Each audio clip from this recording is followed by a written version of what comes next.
we cannot talk really about life if we don't include the reality of death and the reality of ending.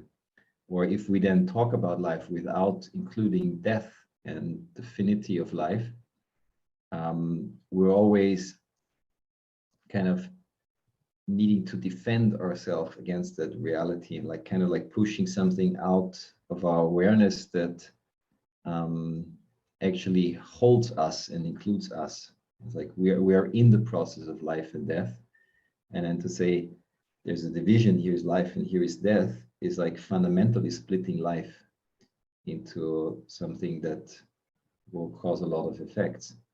And I always found it very interesting that, or like also to see that when people start to talk, oh, I'm interested in the topic of death, that often the first reaction of people is like, it's like a sense of morbidity, like wanting to die, you know, and like how that is something we need to get away from.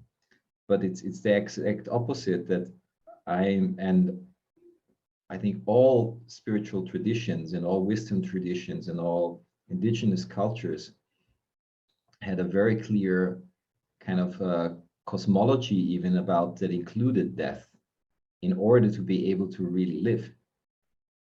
If life is not part, death is not part of your way of looking at life, actually you're not really alive. You're trying to get away from something that eventually will happen. And how then, when that is like kind of taken away, there's so many subsequent like problems and symptoms arising that we then don't know how to process the reality of people dying, and how to make that actually a moment of where great blessings can happen, and not something that should be a terrible thing that we should postpone as much as somehow possible. And see that also in the medical approach to life, that there is less orientation of the quality of life and just the sheer quantity measurement, and how that is a very good thing. So there is nothing against that, and there is a big success of modern medicine in expanding the lifespan of life of human being and also the quality. But there is also a spiritual or inner world dimension of quality that doesn't get automatically better just by prolonging life. So there is a huge, this is a huge topic in a way that, and my own experiences with like consciously exploring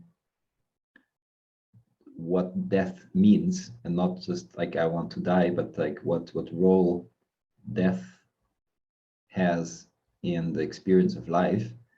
Like I always experienced that it makes me much more alive. It makes me much more appreciative of life. It makes me much more like it creates a clarity about values, and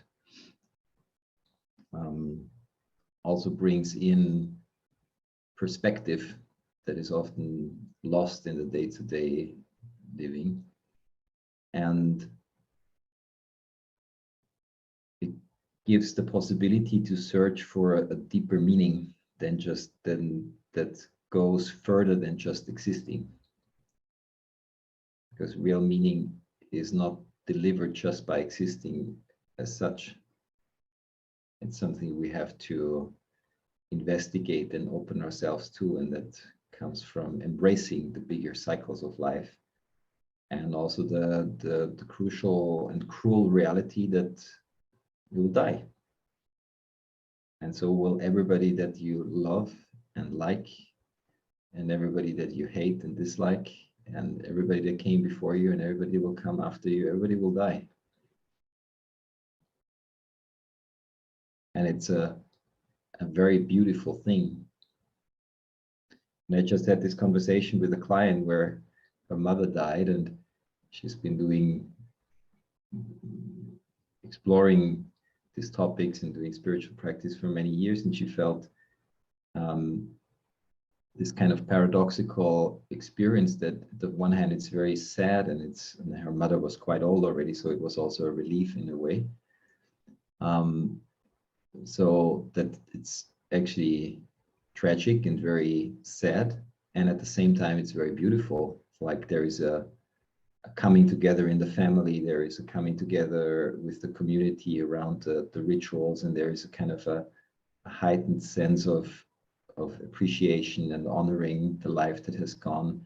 And there is a true beauty in recognizing that this is right. This is not against life, but this is now also right, that this is part of life. And how she was kind of still struggling with, how do I hold that perception in myself? And I cannot tell people that I find that this is beautiful, because they will think I'm not caring, and how we have this kind of all backwards, the true perspective, that if you feel like, if you tell people like how terrible and horrible it is that this person died, then you seem to be caring.